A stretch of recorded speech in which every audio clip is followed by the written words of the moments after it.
everybody, welcome to another episode of Cooking with Ciro. Today we're making my take on Mexican rice. It's a simple recipe, it's tasty, and you can be eating home-cooked Mexican-style rice in under 30 minutes.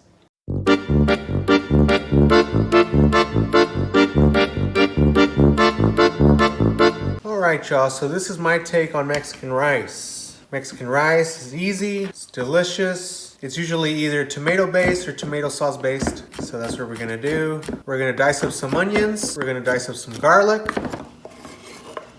Pan, high heat. Put some oil in there. I'm doing 4 cups of rice, so I'm gonna put quite a bit of oil in there. I'm gonna go ahead and throw in my garlic and my onion. That's about a quarter onion and 4 cloves of garlic. We're gonna let this brown a little bit. Once it browns a little bit, we're gonna throw in the 4 cups of rice. 1 cup, 2 cups, 3 cups, 4 cups. We're gonna give this a real good mix. Put your heat on medium or low. We're gonna give this a good little mix and let it brown for a little bit. While my rice is browning, I'm gonna cut up 1 tomato. I'm gonna dice it as finely as I can. If you have a can of diced tomatoes, you can use that instead, but I do not, so I'm just going to dice up 1 tomato, like so. So what makes Mexican rice, in my opinion, it's its distinct color. It's like an orangey red. That's due to the tomato. If you have a can of tomato sauce, you can throw that in there. If you have a can of diced tomatoes, you can throw that in there. I don't have either. That's why I diced up 1 tomato. And I'm gonna put a little bit of tomato paste in it, maybe about 2 or 3 tablespoons, along with my water. My rice is not quite ready for the water yet, but whenever I do, I'm gonna put 2 parts water. So I put 4 cups of rice, I'm gonna put 8 cups of water. My rice is almost ready. Nothing is burning. This right here, that you can see, it's caramelized garlic, which is good. It'll give it a little richer taste. So this has browned enough for my taste. I'm gonna go ahead and throw in the tomatoes. If you have the tomato sauce or the can of diced tomatoes, you would put it in at this point. You'd give it a good stir. Right now the heat is still at medium. Here's where I'm gonna put the paste. 1, 2, maybe 1 more. I wanna incorporate the paste very well into the rice. And after that, I will throw in my 8 cups of water.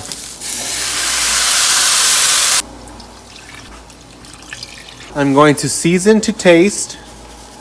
I put the heat on high. I'm going to allow this to come up to a boil. Once it's boiling for about 2 to 3 minutes, I will lower the heat to medium for about 10 to 15 minutes, and then that should be good. All right, so it came up to a boil. I'm going to lower my heat to medium, medium-low. I'm going to cover it and check on it in about 10 minutes. It's been just under 10 minutes. It's been about 8 minutes. This is how it looks. The rice itself is done. Check the taste, it's good. It may look a little runny. During the cooling down process, the remaining water is gonna just absorb. So if I turn it off now, it'll end up being nice and fluffy and not really dry, not really clunky. If I wait for the water to all the way boil off, then while it starts to cool down, it's just gonna get all clunky, and I do not like that. So this is good. I am removing it from the heat. I'll just let it cool down. All right, so I got my, oh my God. I have my bowl of Mexican rice. Let's go for the taste. It's hot, but it's good. Delicious.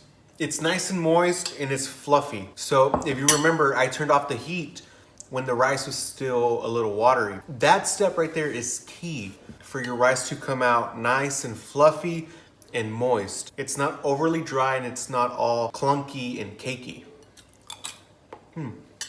Great, simple flavor. You can taste the tomato, you can taste the rice. It's a great side dish for just about anything. Try it, let me know if you like it. Let me know if you would make any changes. Like this video, subscribe if you haven't, share this video. And you know what? If you don't like this video, it's all right. I'm gonna make another video. Go and like that one.